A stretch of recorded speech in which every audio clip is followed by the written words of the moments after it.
हाय दोस्तों, नमस्कार। हम आपको भी छठ के गीत सुनाने जा रही हूँ। अच्छा लगेगा तो मेरा गीत के लाइक सब्सक्राइब जरूर कीजिएगा और कमेंट करके जरूर बताइएगा कि मेरा गीत कैसा लगा आप लोग का। की कर लाली लाली आँखिया के कर लामी लामी केस के कर लामी लामी केस के कर पिया परदेसिया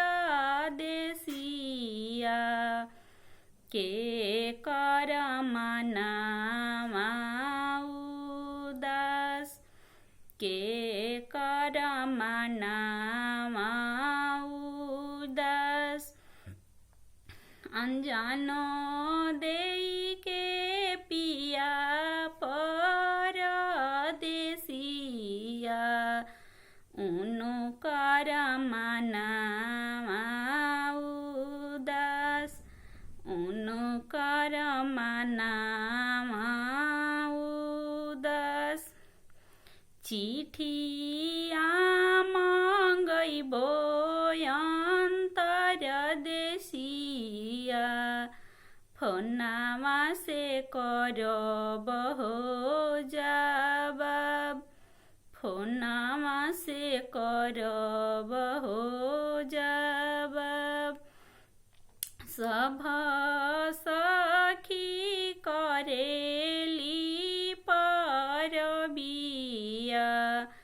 हम करब छठ एतवार हम करब छठ एतवार कवनी फलिता छठी मैया दिहली करबू में छठ एतवार करबू में छठ एतवार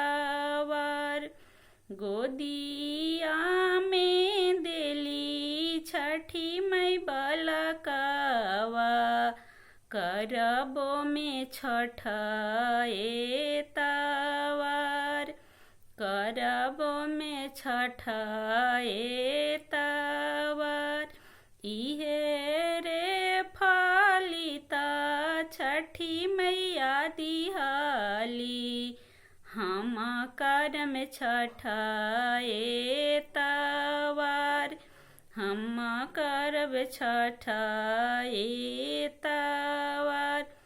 थैंक यू। मेरा गीत अच्छा लगेगा तो लाइक ज़रूर कीजिएगा और कमेंट करके बताइएगा कि मेरा गीत कैसा लगा।